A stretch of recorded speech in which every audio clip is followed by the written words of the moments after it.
मराठी महाराष्ट्रामध्ये आपल्या सगळ्यांचं स्वागत आहे। दोन तासापूर्वी राज्य शासनानं एक GR काढला आणि तो सोशल मीडियावर व्हायरल झालेला आहे। मागच्या 5 दिवसांपासून मराठा समाजाचं आंदोलन मुंबईमध्ये ठिय्या मांडून होतं, त्याचं नेतृत्व मनोज जरांगे करत होते आणि आज त्यांना GR मिळाला आहे। पुन्हा एकदा वाशीनंतर मराठ्यांनी मुंबईमध्ये गुलाल उधळला। मराठे विजयी झालेले आहेत आणि ते गुलाल उधळत आहेत। गावागावांमध्ये सध्या DJ वाजत आहेत। आता DJ वाजत आहेत, त्यांचं आनंद हे आम्ही समजू शकतो आणि आजच्या GR बद्दल महाराष्ट्रातल्या तमाम मराठ्यांचं आम्ही मराठी महाराष्ट्राच्या वतीनं अभिनंदन सुद्धा करत आहोत। मात्र हा GR कायदेशीर पद्धतीने टिकणारा आहे का? हा GR कायदेशीर पद्धतीनं लागू होणार आहे का? त्याला कुणी चॅलेंज करणार आहे का? आणि पुन्हा एकदा मराठ्यांच्या पदरी निराशा येणार आहे का? असे एक ना अनेक सवाल उपस्थित झालेले आहेत। आता हा आरोप मी करत नाहीये किंवा मग इतर कोणी करत नाहीये, तर स्वतः मनोज जरांगेंचे सहकारी असलेले योगेश केदार करतायत, ॲडव्होकेट योगेश केदार करतायत। योगेश केदार यांचं म्हणणं आहे की मराठ्यांना पुन्हा एकदा सरकारनं फसवलंय, मराठ्यांना पुन्हा एकदा सरकारने गंडवलंय।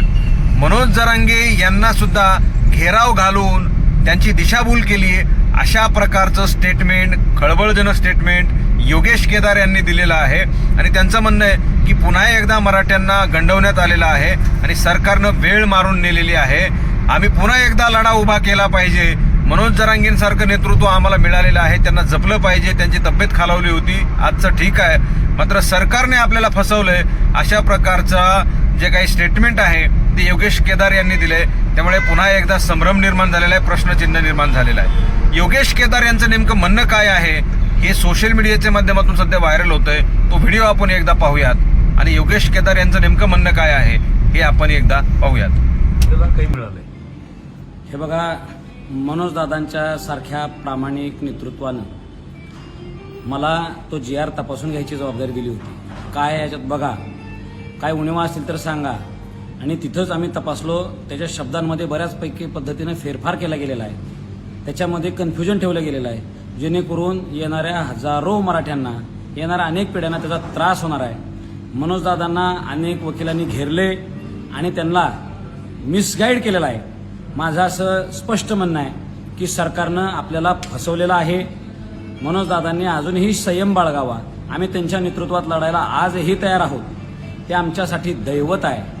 पण त्या GRचा बारकावा जर आपण वाचला तर आपल्याला त्याच्यातल्या अनेक उणिवा लक्षात येतील। हा GR कोणाला लाभाला मिळू शकतो? ज्यांच्या नोंदी कुणबी मराठा कुणबी किंवा कुणबी मराठा अशा असतील, अशा लोकांना त्याचा लाभ होईल। बरं, मग ह्यात वेगळं काय आहे? शिंदे समितीनं तर ते आधीच शोधलेलं आहे। बरं, अजून सोप्या भाषेत सांगतो, ज्या ज्या लोकांना शिंदे समितीच्या माध्यमातून नोंदी मिळालेल्या आहेत त्यांनाच तेवढा ह्यातला फायदा होणार आहे। दुसरी गोष्ट सांगतो, ज्या गावांमध्ये मराठा समाजाला नोंदच सापडलेली नाही अशाला अजिबात काही लाभ होणार नाही। आम्ही असाच ग्रह करत होतो, समजत होतो की हैदराबाद गॅझेटियर लागू करणं म्हणजेच तिथले सगळे मराठे कुणबी आहेत किंवा मराठा कुणबी आहेत किंवा कुणबी मराठा आहेत, असं त्याच्यामध्ये कुठेही स्पष्टता नाही। आणि हैदराबाद गॅझेटियरच्या बाबतीत अनेक कायदेतज्ञांनी माझ्याशी चर्चा केलेली आहे। ह्या GRला सुद्धा चॅलेंज करता येईल। ह्याच्यातनं मराठ्यांच्या हातात पदरात काही मिळालेलं नाही। माझ्या दादांना ही विनंती आहे, दादांना मी हे सत्य सांगत असताना त्यांच्या जवळच्या लोकांनी मला थोडंसं दूर केलं, नंतर दादाने सुद्धा मला थोडंसं दूर केलं। पण जे त्यांनी जर माझ्यावर जबाबदारी दिलेली असेल तर एक छत्रपतींचा मावळा म्हणून, एक खानदानी मराठा म्हणून सत्य सांगायचं धाडस मी दादांना तिथं केलं। भलेही माझी गोष्ट आता त्यांना मान्य झाली नाही, पण त्यांना एक लक्षातही आलेलं आहे की योगेश केदार काहीतरी म्हणते म्हणजे त्यात खरं आहे। आणि आता मनोजदादांची प्रकृती आमच्यासाठी फार महत्त्वाची होती, म्हणून समाजाला सुद्धा समजून घ्यावं लागणार आहे। परत एकदा आपल्याला लढायची तयारी ठेवावी लागणार आहे। मनोजदादांसारखा हिरा आपल्याला गमावून चालायचा नाही, त्या नेतृत्वासारखा प्रामाणिक नेता नाही, हे माझं मत आहे।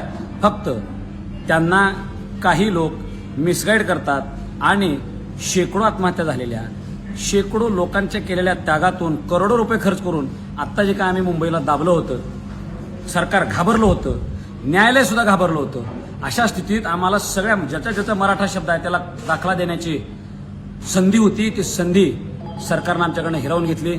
आज मला मराठा समाजाला मला माफ करा की माझा आवाज कमी पडला आणि सत्य सांगून ऐकून घेण्याची कोणाची तयारी राहिली नाही. मला मराठ्यांनी माफ करावं आणि आपण या सरकारसोबत सत्य जे आहे ते सरकारला सांगू आणि त्यांच्यासोबत भांडत राहू. जय शिवराय. छत्रपती शिवाजी महाराज की जय.